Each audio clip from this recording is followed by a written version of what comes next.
Okay, Donald Trump and the Trump administration just demanded the Department of Education close at 6 p.m. tonight. Now, this is not a clear shutdown of the Department of Education yet, but Semaphore is reporting, Hill reporters, Washington, D.C. reporters, are reporting that potentially over the next 48 hours, about half of the people working for the Department of Education could be let go. Now, current reports are that the Department of Education is going to be closed for business tomorrow, starting at 6 p.m. tonight, and it'll just be locked, and people are required to work from home. Now, there are some potential reasons for this, but I want you to see it directly from Politico so you can read it from at least one of the sources here, but plenty are reporting on this. Employees will not be permitted into any education department facility on Wednesday, March 12th, for any reason. The offices will be closed again 6 p.m. tonight, according to the notice. They've been allowed to work from home on Wednesday if they have approved telework agreements. And there was no reason given other than, quote, security reasons. All offices are set to reopen on March 13th, according to the notice. Now, what could this potentially mean? Like, why would you shut down the Department of Education for basically a 36-ish hour period between now and Thursday? Well, there are a few potential reasons. If they're planning on laying off half of the staff, it's a lot easier to lay them off when they're not in the office. So it wouldn't surprise me that potentially the way this is going to be done is you send everybody home, you go in and take control of all of the access badges and keys and systems to actually access the facilities, to get, to key into or badge into the education department offices. Delete 50% of the access codes, and then tell the 50% that they're fired. And then the only people who are supposed to show up again the next day are the 50% who didn't get fired. Now, there could be, a few reasons for doing this. One, it's a lot easier to control access to the building in this way. You don't actually have to escort people out. They're just blocked out. A little rough, but that's one way to do it. It lets them potentially physically take control of data to make sure that people aren't walking out with flash drives or whatever of sensitive education department data. They've got a lot of social security numbers, information on students, information on legal issues, complaints, lawsuits, claims against schools, university accreditation standards, FAFSA and financial information. They've got a lot of financial information on people who are applying for student loans or grants or otherwise. It could also be to sort of control the narrative a little bit, so you don't have protests at the actual facilities and sort of group talk. Instead, everybody's sort of dispersed. And so you get physical control of door access, people, data control, narrative control. Remember what the education department does. They accredit universities. They help with FAFSA and loans and grants. They help standardize education priorities throughout the entire country.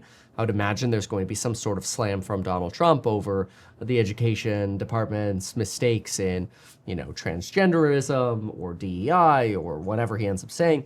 However, this was a campaign promise of his, and it looks like that's now taking hold at this moment. Now, Donald Trump has also, and the Trump administration have also suggested that Zelensky's been invited back to the White House to potentially have another conversation and sign for a 30-day ceasefire agreement. Russia doesn't actually agree that some hopeful progress is going to be made here. Russia is warning that you shouldn't be looking at the Trump administration's comments through rose-colored glasses, and that Russia is going to keep fighting for their interests.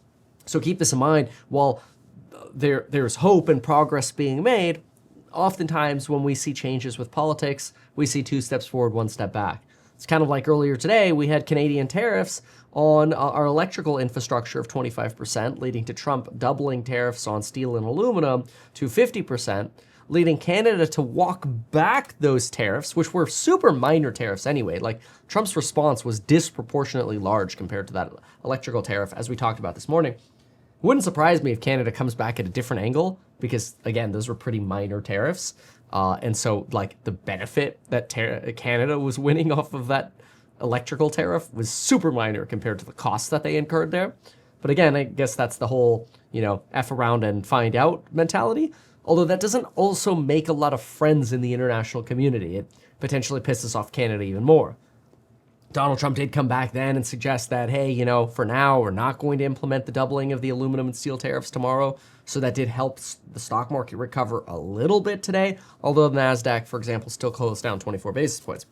This education department closure is now something else that could potentially lead to some more drama over the next few days, though probably less impactful for the actual economy, more so impactful for the employees who would now potentially be laid off and have to find other work. The question is also, what sort of legalities are there around Donald Trump being able to lay off education department workers? It's unclear. However, in order to shut down the entire department, he would, since the department was created by Congress, it would have to be closed by Congress, and it would require congressional approval and require a 60-vote approval, which is highly unlikely to happen. It's already going to be hard enough to get the votes to pass a continuing resolution to kick the budget cuts down, or the budget extension down the road for potentially a 30-day or 6-month or whatever continuing resolution. That's going to be hard enough, with Thomas Massie being one of the Republicans that are like, I didn't vote for the first one, I ain't voting for this one. Trump's already freaking out against him. But anyway, getting 60 votes to shut down the Department of Education is going to be pretty hard.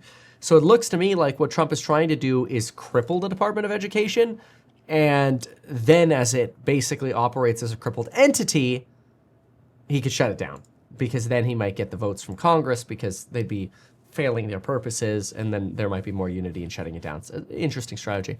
As far as any kind of loans, it's expected that if you have a loan through the education department, you'd probably you still have your loan. Worst case scenario, you might just have to mail your FAFSA check somewhere else. Who knows? Maybe certain grants that are pending might not go through anymore. But if you already have a loan from the Department of Education, nothing would happen to that. You should still have that. Again, worst case, you might have to send it to a different department that ends up taking over that collection, like the Treasury Department. But for now, there are no changes because the Department of Education isn't shut down, and 50% of the workers are not laid off yet. That's just what's being rumored and expected right now. The only thing we know right now is for some reason the Department of Education is closing at 6 p.m. tonight for security reasons. Again, I think it's data and access security. It seems logical. It lines up with what the rumors are. It lines up with what Donald Trump wants to do. But as we know with the Trump administration, things change very, very rapidly. And buckle up. We'll see what happens. But I'll keep you updated. And it looks like D.C. unemployment is about to tick up a little bit more. Although let's see where the Department of Education headquarters is. Yep, it's in D.C. And the Department of Education, let's see how many employees they have. Department of Education has 4,400 employees and a $68 billion budget. Disseminates research, collects data on folks, prioritizes exactly what schools throughout the country might want to focus on. It's worth noting that schooling has certainly fallen behind in America. Remember, when I ran for governor in California, I ran under the premise of we need future schools. And I would have run for the governor of California. I did run for the governorship of California. And my goal was to institute our own new school program throughout the entire state where we prioritize trades and actual skills that can make it so that when you graduate high school, you could earn a living rather than struggling to get a job even at McDonald's. That was my thesis when I ran for governor. But anyway, DC is about to have another little tick up in unemployment potentially. So with that said, thank you so very much for watching. We'll see you in the next one. I'll keep you updated. Goodbye. Good luck. Why not advertise these things that you told us here? I feel like nobody else knows about this. We'll try a little advertising and see how it goes. Congratulations, man. You have done so much. People love you. People look up to you. Kevin Paffrath there, financial analyst and YouTuber. Meet Kevin. Always great to get your take.